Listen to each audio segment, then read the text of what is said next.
وبركاته. الحمد لله رب العالمين وأشهد أن لا إله إلا الله وحده لا شريك له وأشهد أن محمدا عبده ورسوله فصلوات ربي وسلامه عليه وعلى آله وصحبه وعلى كل من اهتدى بهديه واستنى بسنته واقتفى أثره إلى يوم الدين. أما بعد, kembali bersama Rihab Al-Quran, suasana Al-Quran, kembali bersama nuansa Qurani, bagaimana kita selalu akrab dengan Quran, bagaimana kita rutin berinteraksi dengan Quran. Sebutlah mereka yang sudah menghabiskan hidupnya di ilmu fiqih, ternyata mereka Masya Allah, riwayat mereka, histori mereka dengan Quran luar biasa. Sebutlah mereka yang sibuk dengan ilmu hadis, Masya Allah, sudah kita bahas juga tentang Imam Bukhari dan yang lain. Sebutlah mereka yang mungkin sibuk dengan jihad dan segala macam, Masya Allah, ternyata mereka juga punya waktu khusus yang mereka luangkan untuk Al-Quran. Maka pada kesempatan ini kita bahas tentang bagaimana penguasa atau sebagian kecil dari penguasa-penguasa Islam, bagaimana mereka berinteraksi dengan Al-Quran. Tidak akan bisa kita lupakan Uthman bin Affan radhiyallahu anhu, khalifah kaum muslimin. Tidak akan kita bisa lupakan nama Ali bin Abi Thalib radhiyallahu anhu. Bahkan sanad bacaan kita sekarang ini merujuk kepada mereka. Bacaan kita yaitu qiraat Asim ibn Abi Najud yang diriwayatkan oleh anak tirinya yaitu Hafs ibn Sulaiman al-Asadi. Asim berguru kepada Abu Abdurrahman As-Sulami dan juga kepada Zir bin Hubaysh. Abu Abdurrahman As-Sulami belajar dari sekian banyak sahabat. Ada Ali bin Abi Thalib, ada Ubay bin Ka'ab, ada Uthman bin Affan, ada Zaid bin Thabit. Dan para sahabat berguru kepada Nabi sallallahu alaihi wasallam. 12 tahun Uthman bin Affan menjadi khalifah, 6 tahun Ali bin Abi Thalib menjadi khalifah, dengan segala kesibukan beliau sebagai pemegang amanah yang diberikan jabatan khalifah, presidennya kaum muslimin di zamannya. Tapi Masya Allah, itu tidak menghalangi mereka untuk meluangkan waktu mengajarkan Al-Quran, sehingga apapun huruf yang kita baca saat ini dari Quran, ayat yang kita baca, surat yang kita khatamkan, maka semuanya kembali pahalanya juga kepada mereka di sana. Kok bisa ya mereka sesibuk itu tapi masih punya waktu untuk Quran? Kuncinya adalah bagi mereka Quran itu sesuatu yang sangat mulia, utama. Tak mungkin sesuatu yang utama, yang prioritas itu mereka jadikan di bawah garis. Tidak. Mereka jadikan agenda mereka paling utama. Duduknya mereka di masjid, Masya Allah, sekian lama, kok bisa bertahan? Sama dengan kita bisa bertahan lama main HP. Dan disebutkan oleh Uthman bin Affan radhiyallahu anhu, law tahurat qulubuna ma syabi'at min kalami rabbina. Andai hati kita itu suci, maka tak akan dia puas-puas dari kalam Allah subhanahu wa ta'ala, Tuhan kita. Jemaah yang Allah muliakan, kita lihat sirah dari beberapa penguasa, di mana mereka bukan penguasa kaleng-kalengan, tapi betul penguasa yang tersohor, paling masyhur bahkan di zamannya. Di antaranya adalah Umar bin Abdul Aziz rahimahullahu ta'ala wa radhiya anhu, di mana beliau ini cicitnya, termasuk anak cucu dari Umar bin Khattab radhiyallahu anhu. Umar bin Abdul Aziz, ya, Abdul Aziz ini beristrikan seorang wanita yang merupakan cucu kandung dari Umar bin Khattab radhiyallahu anhu. Kita lihat Umar bin Abdul Aziz sebagai seorang penguasa di daulah Bani Umayyah, maka beliau ini merupakan khalifah ke-8 di daulah Bani Umayyah. Ada Muawiyah bin Abi Sufyan, ada anaknya Yazid bin Muawiyah, ada anaknya pula dari Yazid, Muawiyah bin Yazid, terus nanti ke Abdul Malik bin Marwah sampai kepada Sulaiman, dan sampai juga setelahnya kepada Umar bin Abdul Aziz radhiyallahu anhu. Umar bin Abdul Aziz, sebagaimana diketahui, beliau ini adalah khalifah yang sangat luar biasa. Lahir tahun 61 Hijriah dan wafat tahun 101 Hijriah. Menjabat hanya kurang lebih sekitar 2 tahun saja sebagai khalifah, tanpa meminta, bahkan belum menghindar darinya. Tapi subhanallah, Allah kokohkan beliau sebagai seorang khalifah, seakan-akan lahir Umar bin Khattab yang baru. Dan ada juga ulama yang memasukkannya bahwa Umar bin Abdul Aziz bagian dari Khulafa Ar-Rasyidin yang disebutkan dalam hadis.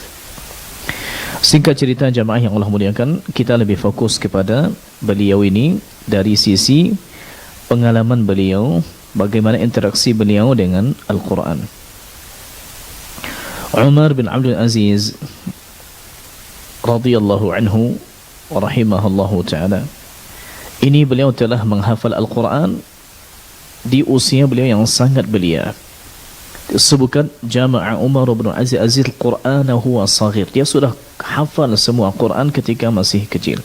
Wa sa'adahu ala dhalika safa'u nafsihi wa qudratuhu al-kabiratu ala al-hifzi, didukung dia untuk cepat menghafal ini karena jiwanya bersih dan kemampuannya, potensinya untuk menghafal itu luar besar. Wa tafarrughuhu al-kamil li talabil ilmi wa hifzi, dan beliau di awal-awal ketika kecil memang mengosongkan waktunya full untuk menuntut ilmu dan untuk menghafal. Wa qad ta'athara katsiran bil Qur'anil Karim, dan beliau ini sangat tersentuh luar biasa dengan Quran. Wa kana yabki li dzikril mauti ma hadatsati sinnih, dan beliau ini sering menangis tatkala mengingat mati, meskipun beliau ini masih sangat belia, masih sangat muda. Sampai-sampai ibunya khawatir terhadapnya, kok sering nangis anda ini? Ma yubkika, apa yang membuatmu nangis? Qala zakartul maut, ingat aku dengan mati. Fabakat ummuhu hina balagha dzalika, ibunya pun ikut menangis mendengar jawaban anaknya. Sekecil ini ternyata sudah ingat mati, yang tua-tua jarang ingat mati. Berarti beliau rahimahullahu ta'ala itu sudah hafal Quran tatkala beliau masih kecil, ya. Dan ini tentu sangat akan berpengaruh kepada besarnya nanti beliau bagaimana.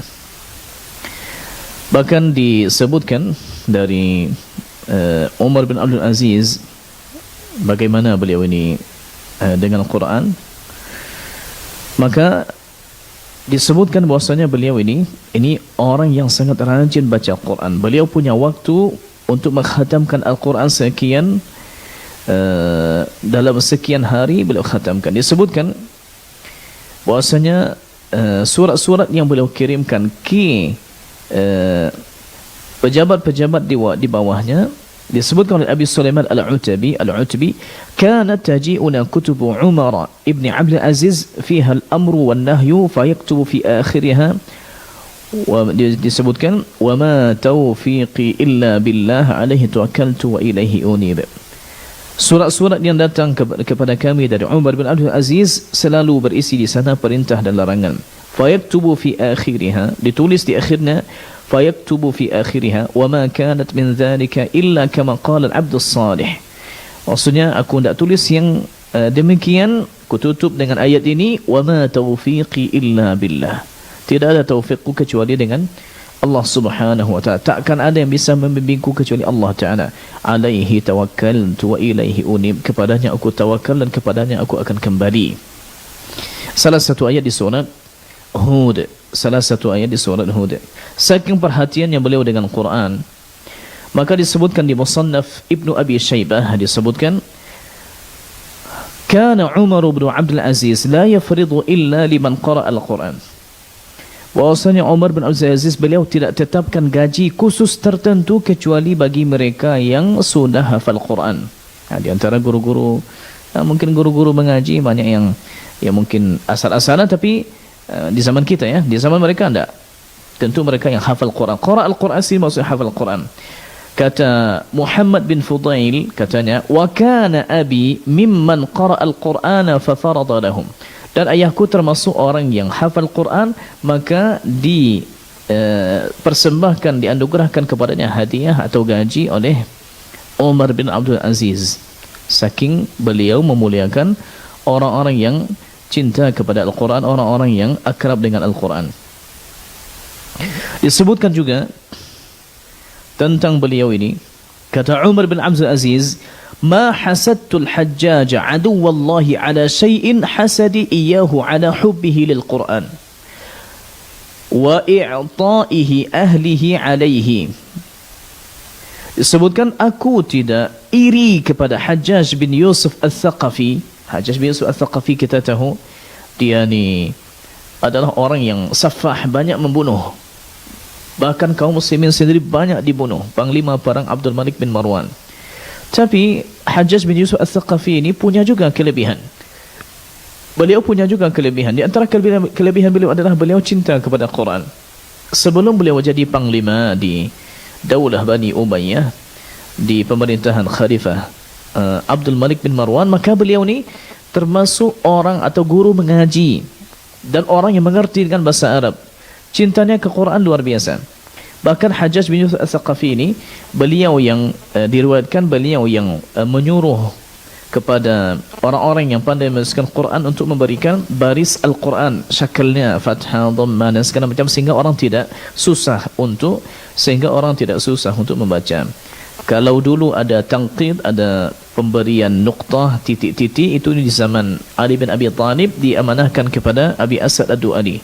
Tapi belum ada barisnya. Barisnya itu dhamma, kasrah, tasydid dan segala macam. Katanya itu baru ada di zaman Hajjaj bin Yusuf al-Thaqafi untuk menghindarkan kesalahan dalam membaca. Singkat cerita, seorang khalifah besar bernama Umar bin Abdul Aziz cemburu dan iri kepada Hajjaj bin Yusuf al-Thaqafi, aduwallah, musuh Allah. Aku tidak iri kepadanya, kepada musuh Allah ni, kecuali iri dia cinta sekali kepada Quran, wa i'ta'ihi ahlahu alaihim, dan ahlul Quran itu dia kasih gaji, dia muliakan, ya, dan dia muliakan. Berarti Masya Allah, Umar bin Abdul Aziz ini sangat perhatian dengan Quran. Disebutkan juga tentang sirah beliau ini, wa kana yaqra'u fil mushafi kulla yawmin awwalan nahar. Beliau membaca Al-Quran dari mushaf setiap hari itu di awal siang, ya, kurang lebih di waktu duha. Berarti pejabat baca Quran kulla yawm, setiap hari. Ini yang dicontohkan oleh Umar bin Abdul Aziz radhiyallahu anhu. Maka bagi kita yang pejabat, ini sudah presiden loh, sudah khalifah di zamannya, tidak ada orang yang lebih tinggi lagi, tapi Masya Allah masih meluangkan waktu setiap hari baca Quran. Ini jangan sampai kita baru jadi Pak RT, baru jadi Pak Lurah, baru jadi gini dan begini, sudah jauh kita dari Quran. Alhamdulillah. Ya, kita tidak mencela mereka-mereka yang punya jabatan, tapi yang kita sayangkan adalah lalai karena jabatan, hilang karena jabatan. Mana statusnya sebagai hamba Allah yang merupakan status kekal abadi untuknya. Tidak akan selamanya dia menjabat jabatan itu. Boleh jadi satu periode sudah dilengsarkan orang, tapi tidak mungkin dia lengsarkan seumur hidupnya, bahkan sampai mati, statusnya sebagai hamba Allah subhanahu wa ta'ala. Ini Masya Allah bagaimana beliau ni, itu betul-betul Masya Allah fokus tatkala beliau hidup itu mengkosongkan waktu untuk Quran. Bahkan disebutkan dalam sirahnya, beliau tatkala mati masih terucap darinya Quran. Sudah terbiasa ketika sehat, ketika sakit tidak ada masalah. Sudah terbiasa ketika hidup mau mati tidak ada masalah. Disebutkan kalau keluar dari lisannya beliau mengulang firman Allah Subhanahu wa taala ayat di surah Al-Qasas, tilka darul akhiratu naj'aluha lil ladzina la yuriduna 'uluwan fil ardi wala fasada. Akhirat itulah yang kami jadikan bagi orang-orang yang tidak sombong. Ya. Maka beliau Masya Allah meskipun tinggi derajatnya sebagai seorang khalifah, tapi tidak sombong. Dia baca-baca itu. Ya. Subhanallah. Ada juga yang mengatakan, disebutkan, lamma, kata Ibnu Abdul Hakam, lamma hadartu Umar bin Abdul Aziz al-wafah, wa kana indahu Maslamah bin Abdul Malik wa zawjatu Fatimah. Ketika aku menghadiri proses kematiannya Umar bin Abdul Aziz, di samping beliau ada ulama bernama Maslamah bin Abdul Malik, ya, atau anak dari Abdul Malik. Kemudian ada juga istrinya Fatimah ada di sana. فقال قوموا عني فإني أرى خلقا ما يزدادون إلا كثرة ما هم بجن ولا إنس.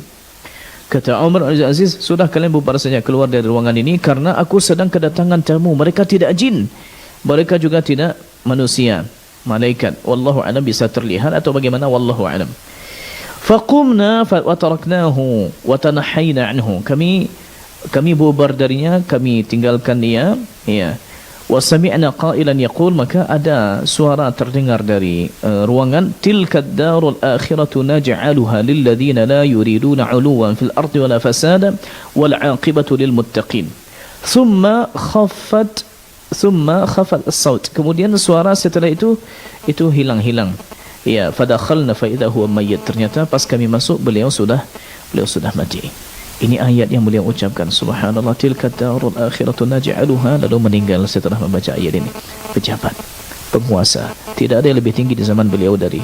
Memang betul beliau tidak ada waktu itu jabatan di atas presiden yang lebih tinggi macam MPR, tak ada. Beliau paling tinggi, tapi mati dengan ayat. Baik, kita pindah ke kisah yang kedua, yaitu berkenaan dengan khalifah paling masyhur di Daulah Bani Abbasiyah. Kalau tadi Daulah Bani Umayyah, sekarang kita pindah ke khalifah paling masyhur di Daulah Bani Abbasiyah, yaitu Harun Ar-Rashid.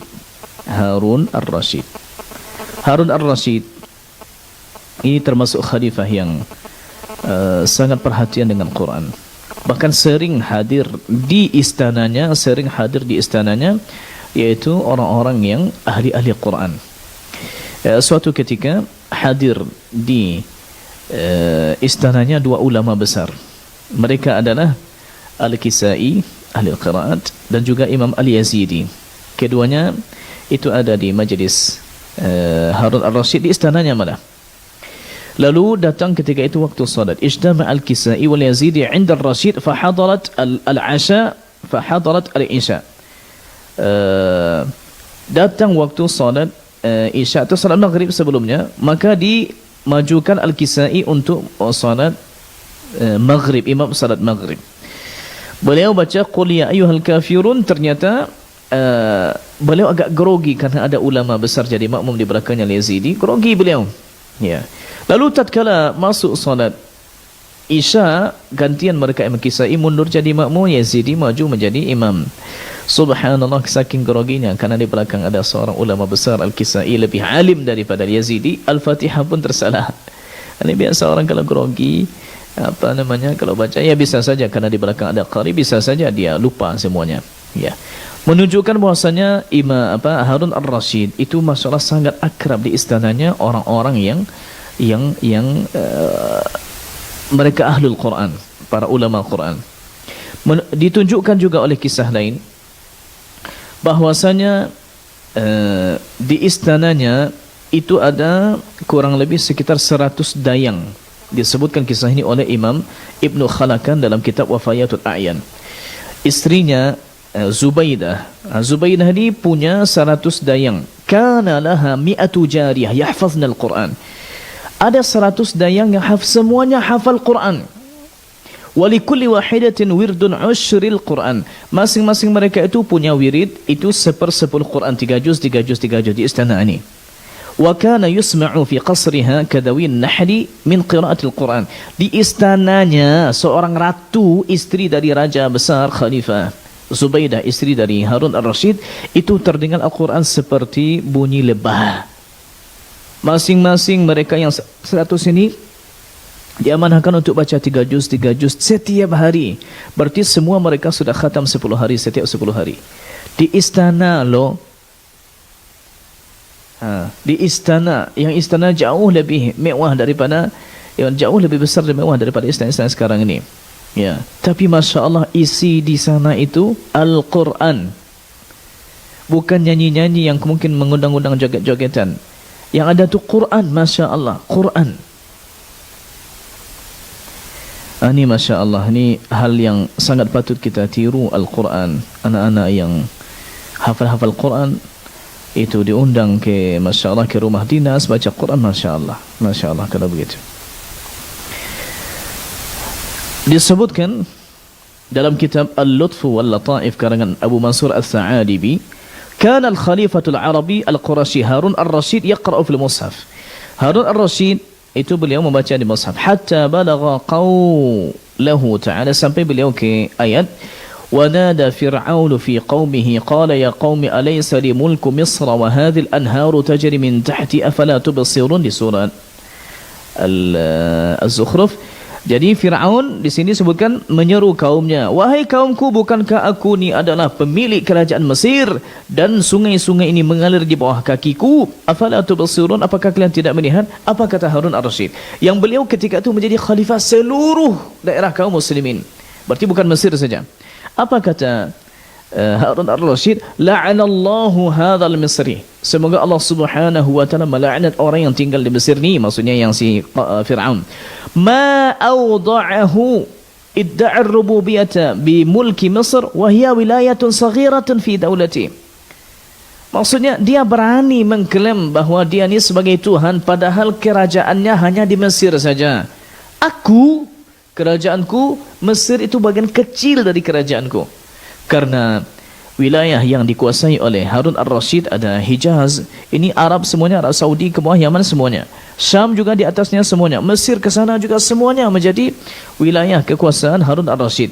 Ini Fir'aun si kecil, maksudnya hanya punya Mesir saja, sombongnya minta ampun sampai mengaku dia sebagai Tuhan. Subhanallah, apa kata? Thumma qala wallahi la uwalliyanna Misra akhassa abidi. Aku akan menjadikan orang yang memimpin di sana di Mesir itu adalah yaitu budakku yang paling hina. Ya, saking marahnya dengan Fir'aun. Fawallaha 'abdan yuqalu lahu al-Khusayb. Maka beliau memilih seorang budak untuk menjadi apa di sana, namanya Khusayb. Ya. Ini artinya begini, kita tidak ada urusan dengan budak dan segala macam. Yang penting di sini beliau Masya Allah membaca dari mushaf. Tatkala beliau membaca ayat itu tidak beliau lewatkan saja, beliau tadabburi, beliau resapi maknanya. Masya Allah. Disebutkan juga kata Imam Al-Kisai, "Shallaitu bi Harun ar-Rasyid fa'ajabatni qira'ati." Aku pernah salat mengimami Harun ar-Rasyid, kata Kisai, fa'ajabatni qira'ati. Lalu bacaanku itu aku kagum dengan bacaanku, macam ada ujub sedikitlah begitu. Ya.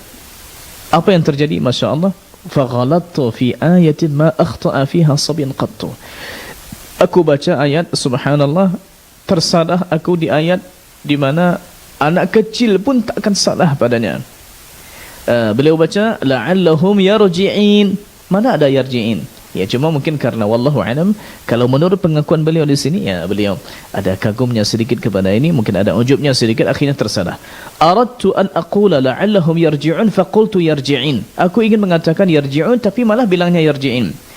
Fa wallahi mashtara ar-Rasyid an yaqula akhta'ta. Demi Allah, Harun ar-Rasyid tak berani mengatakan engkau salah wahai imam. Tak berani beliau bilang macam tu. Lakinnahu lamma sallam, setelah beliau salam, lalu mengatakan, bertanya kepada Kisai, ayyu lughatin hadhihi? Wahai imam, ini bahasa apa pula ni? La'allahum yarji'in, mungkin ada qiraat. Qala ya amiral mu'minin qad ya'thurul jawadu. Wahai amiral mu'minin, ya kadang-kadang mungkin kuda pacu kadang-kadang bisa terpeleset juga. Maksud beliau itu adalah ya aku bisa salah juga, ya. Lalu kata beliau, qala amma hadhihi fa na'am. Kalau begitu ya mungkin begitu dipahami. Ini tidak ada, karena setahu beliau tidak ada qiraat satu pun yarji'in.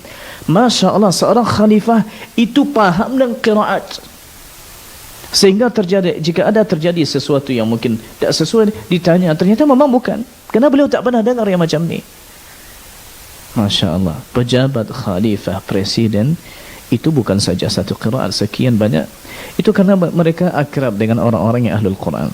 Maka ini diharapkan terjadi bagi orang-orang yang punya amanah, punya jabatan. Jangan lalai, ya, muliakan mereka yang layak dimuliakan, ya, bukan untuk maksudnya bagi ahlul Quran sengaja untuk datang ke pintu sultan untuk menjilat, waliyazbillah, jangan. Tapi yang dimaksud di sini, jika Allah Subhanahu wa taala memuliakan ahlul Quran, kenapa makhluk tidak memuliakannya? Kita lihat yang lain, jamaah. Kita lihat, yaitu seorang khalifah besar juga, seorang pemimpin besar yang sering namanya dipakai untuk memberi nama anak-anak cucu, ya. Siapa beliau? Salahuddin Al-Ayyubi. Salahuddin Al-Ayyubi.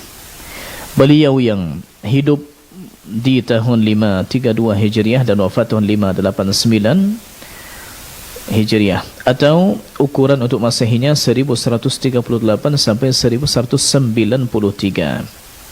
Salahuddin Al-Ayyubi, Al-Qaidul Muslim alladhi asasa ad-Daulah Al-Ayyubiyah. Seorang pemimpin muslim luar biasa yang merintis Daulah Ayyubiyah, Daulah Ayyubi, yang itu mencakup Mesir, Syam, Hijaz, Mekah dan sekitarnya, Yaman. Ya. Ini masya-Allah. Beliau yang sebegitu tinggi jabatannya, apakah beliau lupa dengan Quran kalau sudah jadi pejabat? Coba lihat. Disampaikan oleh seorang yang hidup di zamannya bernama Bahauddin Ibn Shaddad. Bahauddin Ibn Shaddad dalam kitab An-Nawadir As-Sultaniyah wal Mahasin Al-Yusufiyah. Qala Ibn Shaddad, berkata Ibn Shaddad anhu tentang Salahuddin Al-Ayyubi, wa kana rahimahullahu ta'ala yuhibbu sama' al-Quran al-azim, yuhibbu sama' al-Quran al-azim wa yastajidu imamahu. Beliau rahimahullah ta'ala Salahuddin Al-Ayyubi suka mendengar Al-Quran dan memang memilih-milih imam yang bagus, yang jayyid. Dicari kalau untuk salat ni cari imam yang wa yashtaritu an yakuna aliman bi ilmi al-Quran al-azim mutqinan li hifdhihi. Yang mau jadi imami beliau itu adalah orang yang paham dengan ilmu Quran dan hafalannya pun masya-Allah. Wa kana yastaqri'u man yahrusuhu fil laili wa huwa fi burjihi al-juz'ain was-salasa wal-arba'ah wa huwa yasma'. Dan beliau meminta kepada orang yang jadi satpamnya di malam hari tatkala beliau ada di ribat, di dalam kondisi perang, beliau ada di kemah tertentu, tenda tertentu, orang yang di satpam sengaja dipilih yang di satpam tu orang yang bisa baca Quran. Dipilih olehnya seseorang yang bisa baca Quran. Beliau di dalam kemah menyimak bacaannya. Jadi satpamnya di luar baca Quran. Berapa baca? 1 surat, 2 surat, 3 qul al-juz'ain was-salasah wal-arba'ah. 2 juz, 3 juz, 4 juz, wa huwa yasma'. Beliau dengar di dalam. Wa kana yastaqri'u wa huwa fi majlisihi al-'am man jarat 'adatuhu bidzalika al-ayah wal-'ishr waz-zaid. Maksudnya beliau meminta orang ketika beliau ada di majlis umumnya, maka diminta seseorang untuk membaca ayat yang kurang lebih sekitar al-ayah wal-'ishr waz-zaid, ini 20 ayat kurang lebih. Ketika beliau sedang rapat paripurna segala macam, ada yang diminta untuk baca Quran sekitar 20 ayat kurang lebih. Ini masya-Allah, mereka ini luar biasa. Jadi mereka malah masya-Allah ya, semakin mereka dimuliakan semakin mereka memuliakan Al-Quran. Semakin mereka dimuliakan semakin mereka memuliakan Al-Quran. Salahuddin Al-Ayyubi ya, disebutkan bahwasanya beliau ini ketika beliau masih kecil itu sudah menghafal Quran, wa ta'allama ulumahu, dan beliau mempelajari ilmu-ilmu Quran. Wa kana katsira zikri wat tilawah. Beliau ini banyak zikirnya, banyak tilawah. Wa harisa ala tadrisi mabadi aqidah ahli-sunnah li auladi as-sighar wa haffadhahumul Quran. Dan beliau sangat semangat mengajarkan dasar-dasar akidah ahli-sunnah wal jamaah, dan beliau juga yang langsung turun tangan menghafalkan anak-anak Quran. Masya-Allah. Wa qad rawa mu'asiruhu mithlu al-Qadhi Bahauddin Ibn Shaddad ihtimamahu bil mudawamah ala tilawatil Quran. Ibn Shaddad menyebutkan bahwasanya beliau ni rajin, rutin baca Quran.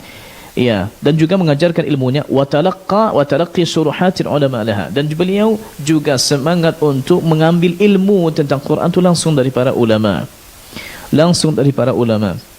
Disebutkan bada Salahuddin rihlatahum al-Quran bihifdhihi, beliau hafal dulu Quran dan pelajari ilmunya. Ini beliau masih kecil ini. Wa tatalmadha ala aidi kibaril ulama fi Syam wal Jazirah.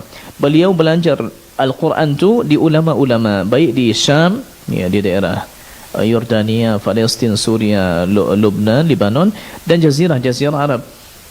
Berarti masya-Allah ni beliau ni orang-orang yang sangat paham dan sangat mengerti bagaimana harusnya seorang hamba dekat dengan Al-Quran. Maka jemaah kita berharap insya-Allah taala sehebat apapun kita, setinggi apapun jabatan kita, seluas apapun kekuasaan kita, Al-Quran tetap jadikan nomor 1. Karena itu hubungan kita dengan Allah Subhanahu wa taala. Risalah bainana wa baina Rabbina Subhanahu wa taala.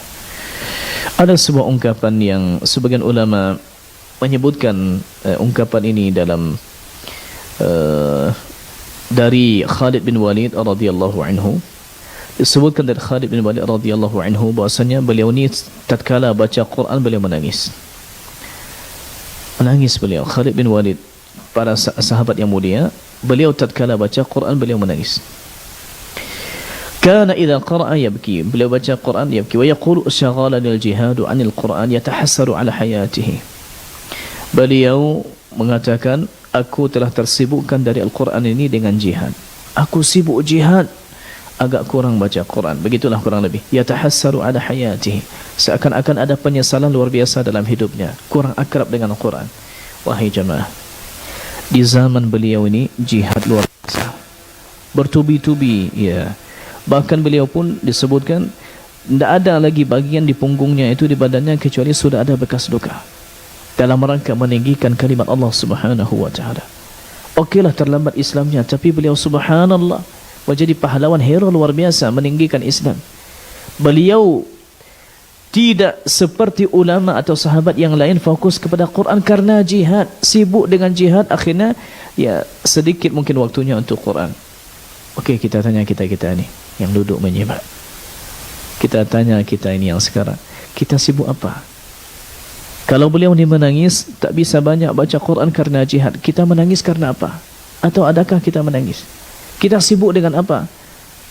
Kadang-kadang menyibukkan diri dengan sesuatu yang wa'iyahzubillah entah apa, tidak bermanfaat, bahkan boleh jadi bermudarat. Maka semoga Allah Subhanahu wa taala mengampuni dosa-dosa kita, kelalaian kita selama ini. Kita mengatakan kita sibuk apa? Sibuk jihad, sibuk ini, sibuk itu, sibuk dakwah. Mungkinlah kalau ternyata ada sesuatu yang kita lakukan dalam rangka meninggikan agama Allah Ta'ala, kita pahami. Tapi cobalah jujur kita terhadap diri sendiri. Wallahi, summa wallahi, banyak waktu kita yang terbuang. Banyak waktu kita yang terbuang. Terbuang dengan kegiatan-kegiatan yang waliyahzubillah entah ada manfaatnya nanti di akhirat, wallahu a'lam, bahkan boleh jadi bermudarat. Silakan kita introspeksi diri kita sendiri, insyaallah taala berusaha kita untuk merealisasi kembali status kita sebagai hamba Allah. Kita refresh lagi ya hubungan kita dengan Al-Quran. Kita refresh lagi lisan kita untuk lebih lancar baca Quran. Kita refresh lagi otak kita untuk lebih banyak menghafalkan Quran. Berharap dengan itu insyaallah taala ya kita jangan sampai menyesal di kemudian hari. Jika Khalid bin Walid menyesal dalam hidupnya, ada sekian sejarah yang mungkin kurang terisi dengan Quran, penggantinya adalah jihad. Kita berharap kita jangan menyesal ketika kelalaian kita di Quran diganti oleh maksiat-maksiat kepada Allah Subhanahu wa taala. Wallahu taala alam. Kita cukupkan demikian. Subhanakallahumma bihamdik asyhadu an la ilaha illa ant astaghfiruka wa atubu ilaik. Wassalamu alaikum warahmatullahi wabarakatuh.